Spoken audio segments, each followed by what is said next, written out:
में बारंबार नमोस्तु। हे गुरुवर, मेरा प्रश्न है कि धन की 3 गतियाँ होती हैं, दान, भोग और नाश। तो ऐसे कौन से भव्य जीव होते हैं जो अपने धन को धर्म के साथ दान करते हैं और जन्म जन्म का पुण्य अर्जित करते हैं? और हम ऐसा क्या करें कि हमारे दान की हमेशा प्रवृत्ति भाव बने रहें, क्योंकि धन तो एक बार नाश होना ही है। गुरुदेव बताएं। आपने बड़ा श्लोक के साथ सुंदर प्रश्न किया। स्पष्ट है, धन की 3 ही गति है, दान, लाभ, भोग, नाश। दान भोग यानी निश्चित हुआ विनाश। अंतर इतना है,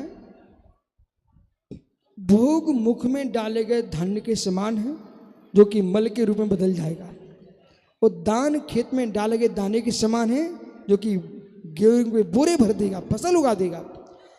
तो हमारे लिए प्रतिशमय जो दरिद्र भी हैं, तो दरिद्रता उनकी धन संग्रह से मिटने वाली नहीं है।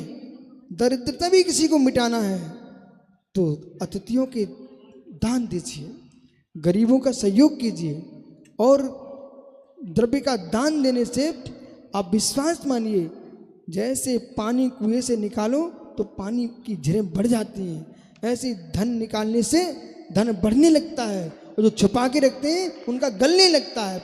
इसलिए आप हर इसमें प्रसन्न चित्तों के देना पर, खुश होकर दिया गया दान ही दान है।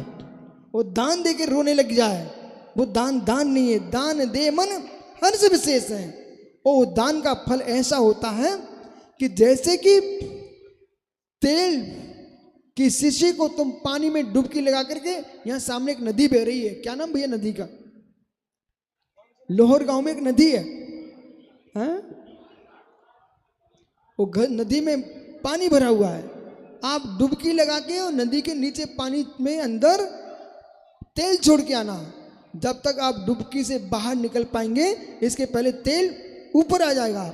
ऐसी दान का फल वो होता है, अपने आप व्यक्ति ऊपर उठता है। आप हर समय दान देते रहना और लोभ कसा का त्याग करना, परंतु पति को खुश करके दान देना, ये इस बात का ध्यान रखना।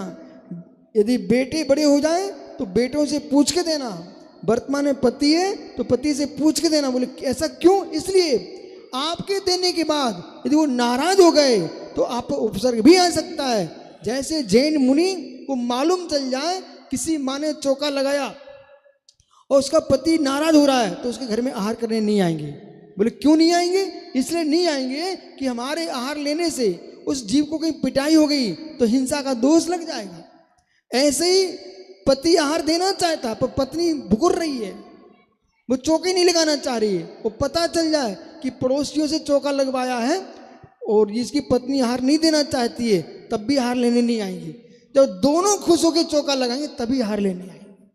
इसलिए आपको पूछ के ही आहार दान करना चाहिए, जिससे घर में सुमति बनी रहे। ऐसा भी नहीं करना जितना द्रव्य ऋण लेके दान नहीं देना कभी भी स्वप्न में। और कमलांकुर ने कह दिया, आप दान बोल दिए, 10 वर्ष तक तुम किस्तें भरते रहना। ये कोई बैंक का खाता नहीं है, जितना हाथ में हो उतना ही दान देना, किस्तों में कोई दान मत देना, अन्यथा विशुद्धि का नाश हो जाएगा। आज तुम्हारे हाथ में है, कल नहीं रहा तो।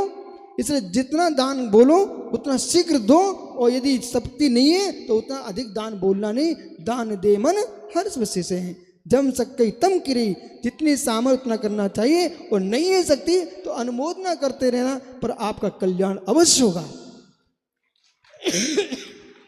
पूज्य आचार्य श्री के चरणों में कोटिशः नमोस्तु।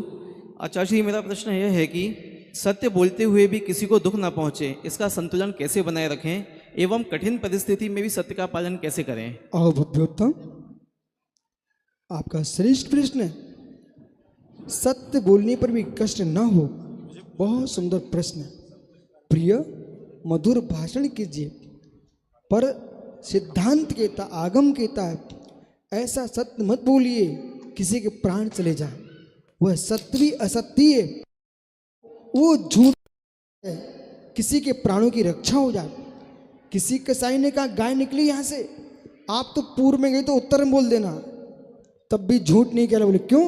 हमारा अहिंसा धर्म है, जीव की रक्षा करना धर्म है। इसलिए मित्र, वही सत्य बोलना जिससे दूसरे प्राणों की रक्षा हो, वह झूठ भी बोलने पर तो बोल देना, दूसरे प्राणों की रक्षा हो, लेकिन प्रिय बोलना, मधुर बोलना, हितकारी बोलना, सीमित बोलना, जिससे तुम्हारी आत्मा का नियम से कल्याण होगा।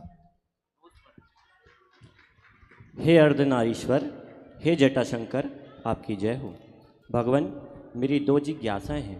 प्रथम, कि क्या कारण है कि इस लुहर गोवा समाज में, जिसमें जैन समाज के घर बहुत कम हैं, उसके बावजूद भी न केवल जैन समाज अपितु अन्य समाज के लोग भी बढ़ चढ़कर इसमें भाग ले रहे हैं, आयोजन को सफल कर रहे हैं।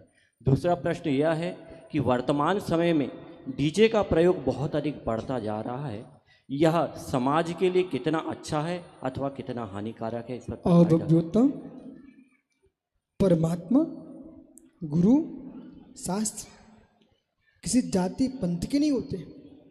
जैसे भोजन से सभी का पेट भरता है। मैंने यहाँ की नदी में देखा, वहाँ बैल भी पानी पी रहा था, मनुष्य भी पी रहे थे, हाथी घोड़े पी रहे थे, लोग स्नान भी कर रहे थे। जैसे नदी का पानी, सरोवर का पानी प्राणी मात्र के लिए होता है, ऐसे धर्म प्राणी मात्र के लिए होता है। यही कारण है, जैसे मिठाई सबको मीठी लगती है, ऐसे ही भले लोहर गांव में 10 घर हों, परंतु संपूर्ण नगर ही जैनमय है। इन सब के परिणाम विशुद्ध हैं और सारा नगर महोत्सव को पावन बनाने में लगा हुआ है। इसलिए आपको विश्वास होना चाहिए।